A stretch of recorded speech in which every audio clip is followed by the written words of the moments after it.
Hey, tech besties, welcome or welcome back to kaetalkstech. I'm Kay. Let's talk tech.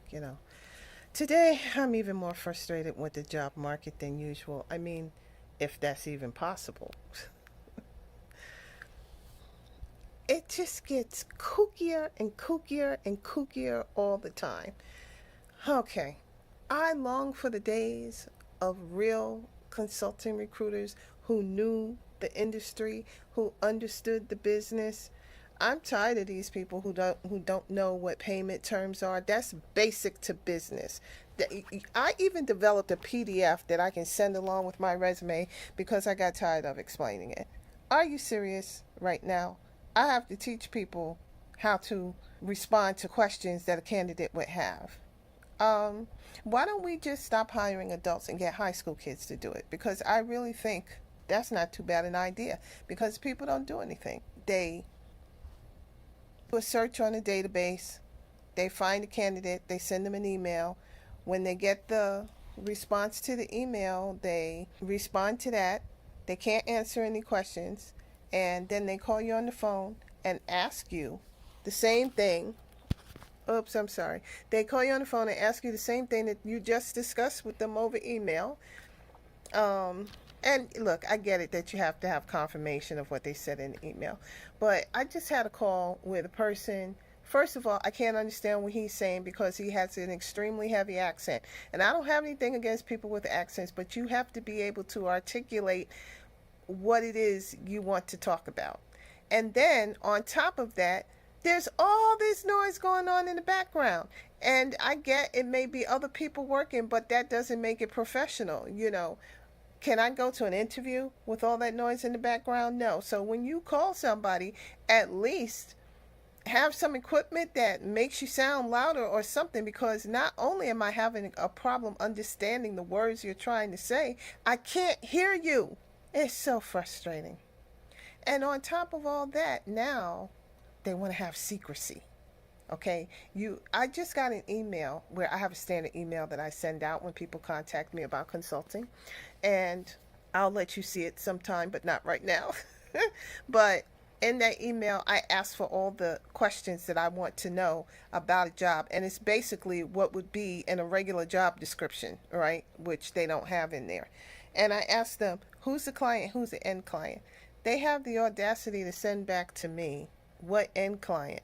They have the audacity to send back to me they're not authorized to share the client with me at this time. Then you can't have my resume for submission. I don't even want to continue the conversation anymore. I'm tired of trying to explain this to people, just to people in general, no matter where you are. You have the freaking largest knowledge base known to man ever in the palm of your hand.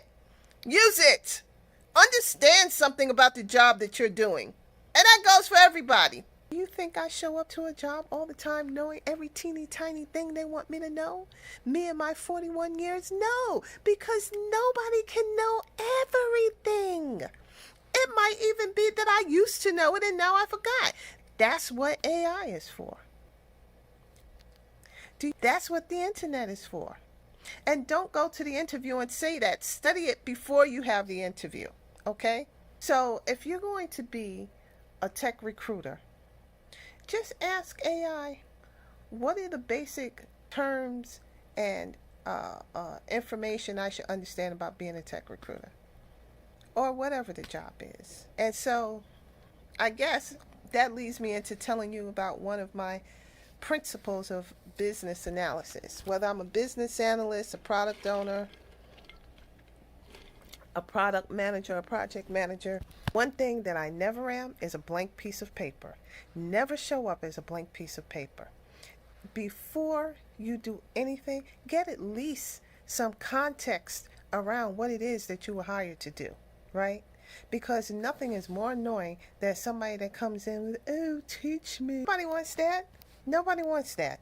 And that's one of the things that makes me really, really good at gathering requirements, creating functional design, because I do a little study on what it is that I'm going to be doing before I even walk through the door. So let's say I'm on a new assignment and I need to talk to, I know nothing. No, the business SMEs about some work.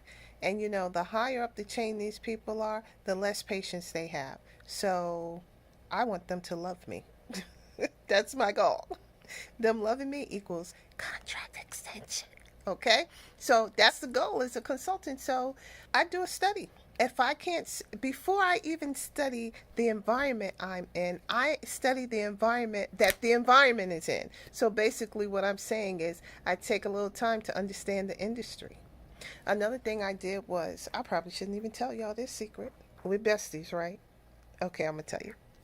What I did was, I put my resume in AI.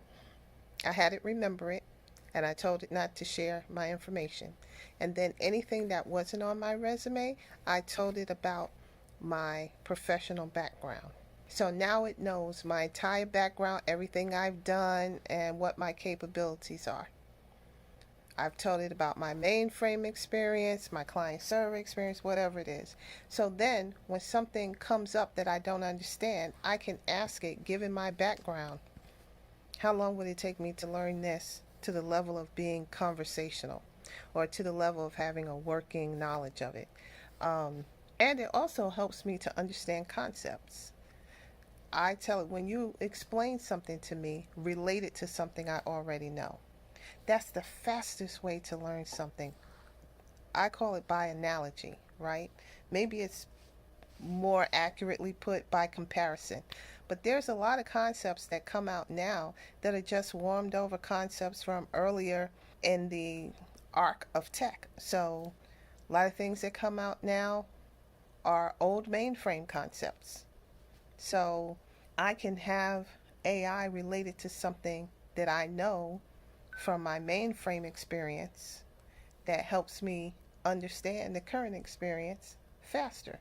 Like, let's take S3 storage, right? That's Amazon, right?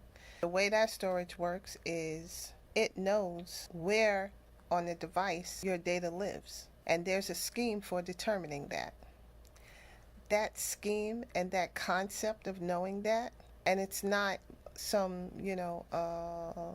it doesn't work on primary key. It works on address. So that concept and how that whole thing works is the same as two different mainframe concepts. It's very similar to VSAM, not a key sequence data set, but entry sequence data set. And it's also similar to IDMS direct DB key. Um, so if you know those concepts, you kind of understand how S3 works. I'm not going to explain those concepts, but those concepts are basically tied to assembly language programming, where you need to know the address of everything pretty much. So things like that have created a fantastic foundation for me, and I can leverage that foundation through AI. So point being, you know, jobs are scarce. Um, and they're highly particular, specialized, very, very narrow specialty on what it is they're looking for. So you can give yourself help by understanding how you can go about gaining the knowledge that you need for an interview, how you can close that gap, and you do it with AI. It's in your hand, and you're already on the daggone phone. Almost said a bad word there because I'm so frustrated. Um, and getting back to my original thing, I am not submitting my resume, and I don't know who's getting it. That's like the first rule of consulting. All right, that's it, y'all. That's all I got. Like, share, subscribe, and come back again when we'll continue to talk tech. Bye.